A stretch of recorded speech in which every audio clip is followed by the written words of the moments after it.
Hey guys, it's Heather here, bringing you my first Town Hall 8 Dragon tutorial, now with updated audio. I know that for many of you, this is the first video of mine that you saw, and maybe it's the one that got you to subscribe. The first time I published this video, it reached 580,000 views and 3,850 likes. So let's see how well it does this time around. I figured if I had to republish it anyways, I might as well improve the audio. Now, this video was originally done before the sweeper update, so once you understand the basics from this video, you'll want to head over to the second video, Dragon 2, that goes into detail on multiple strategies for taking on the sweeper and anti-dragon bases. This video is going to cover the basics of a dragon attack, and this is not just for you Town Hall 8s, this is for you Town Hall 7s too. Town Hall 7s, you should be using your level 2 dragons to 3-star low to mid Town Hall 8s long before you ever go to Town Hall 8. Town Hall 7s, you should also be able to attack with the Dragoon strategy using mainly balloons against other Town Hall 7s, which takes a lot more skill than a masked dragon against a Town Hall 7. Now, if you know my videos, you know that I love dragons, but not going in with all dragons. The key to a 3-star is level 6 balloons in the clan castle. As a Town Hall 8 for your basic dragon setup, you should be taking 10 level 3 dragons with 5 level 6 balloons in your clan castle. These days, I rarely see anyone doing a masked dragon without those level 6 balloons in the clan castle, but before I made this video the first time, I would typically see people take another dragon in the clan castle, which really limits your control. As far as spells go, I like to take 3 rage and 1 poison. I use the poison on the clan castle troops or the skeleton traps, most likely the clan castle, as those flying skeletons are more rare and they're really only an annoyance if they target your balloons. Originally, I took 2 rages and 1 heal, but as I've continued to improve on my dragon attacks, I found that 3 rages has gotten me that 3rd star more than once. If I'm doing a dragon attack with balloons in the clan castle, I found that the heal never did too much for me, other than give my balloons and dragons just a slight boost. But that 3rd rage was able to get me through the high hit point buildings and also help speed up a pack of dragons that went off target. The sweeper has definitely affected my spells of choice because at least with a rage, you can keep your dragons on their path much easier if they're getting hit by the sweeper. Of course, this can also be done with 3 lightning, as long as you can still get to the other 2 air defenses without getting your dragons stuck on high hit point buildings. I cover that more in the second video. The base you're facing is really what's going to determine the spells you should use. So is this an expensive setup? Heck yeah, but war should be expensive. There isn't much you can really do with your elixir later on in Town Hall 8 anyways, and war attacks are only going to get more and more expensive. This is the fun part of the game, guys, so go get that glory. When you're scouting the base, the only buildings you need to worry about are the air defense, Tesla, archer towers, the sweeper, and the clan castle. We're not going to pull the clan castle with this army composition, but it's very important to note where the clan castle is in relationship to the air defense. We need those clan castle troops to pull our dragons into the center, to pull them into where the air defenses are.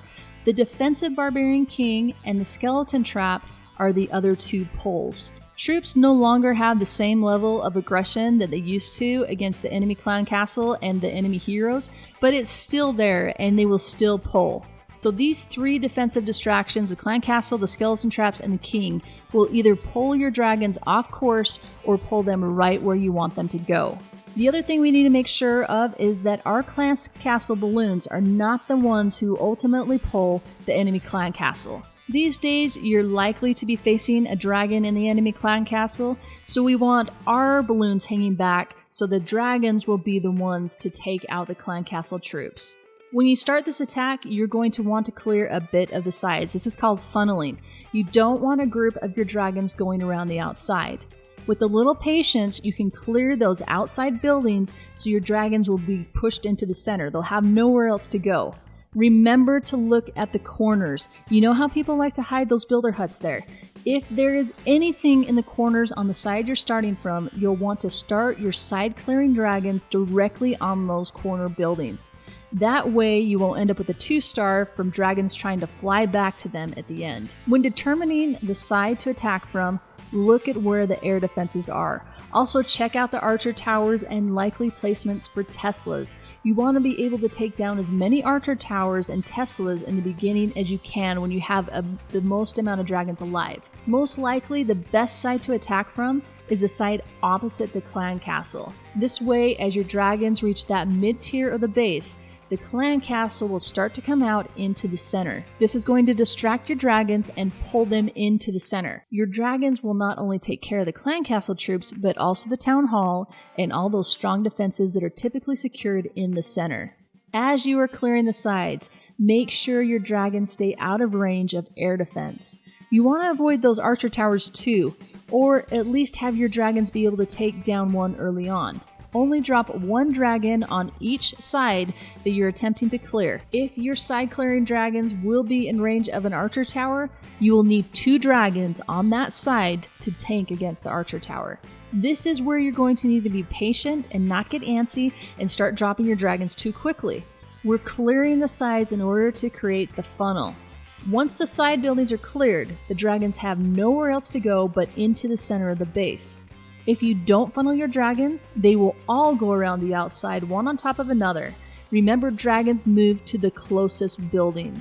Once you have cleared the corners from your attacking side, drop your main pack of dragons. Space them a little bit so they attack multiple buildings and they don't get bunched up.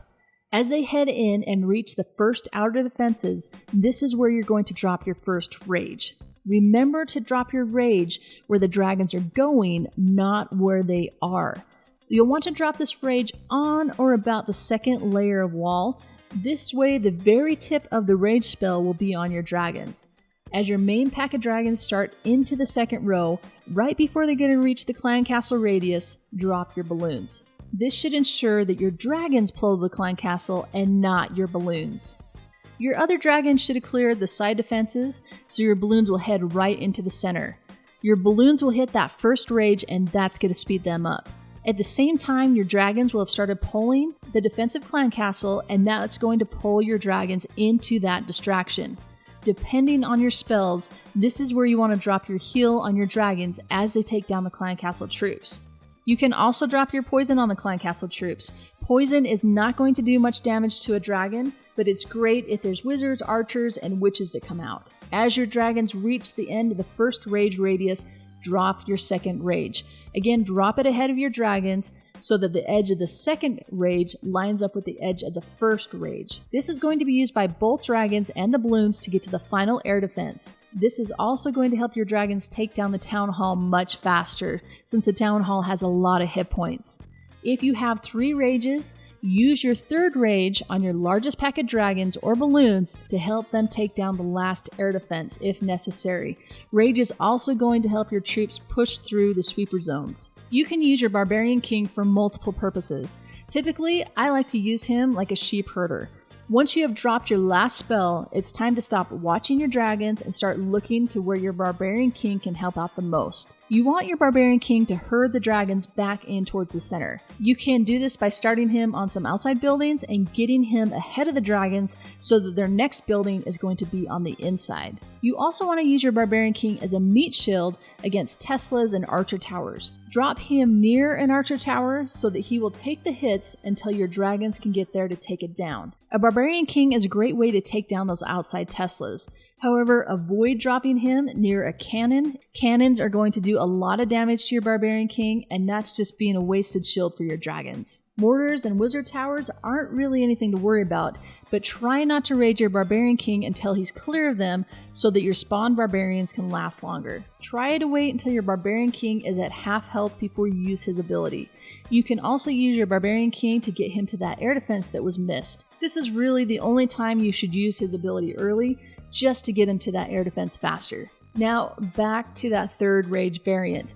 You want to drop the rage spell so that it encompasses as many buildings as you can near your largest pack of dragons. This can be really effective to have that third rage if your dragons are being pulled off course by skeleton traps or you just didn't anticipate which way they were going to go. If your dragons get pulled out of the rage zone, you can use that third rage to keep your troops rage so they'll get back on course quicker. Practice using all of these setups so you can get a feel for what works best against different base designs.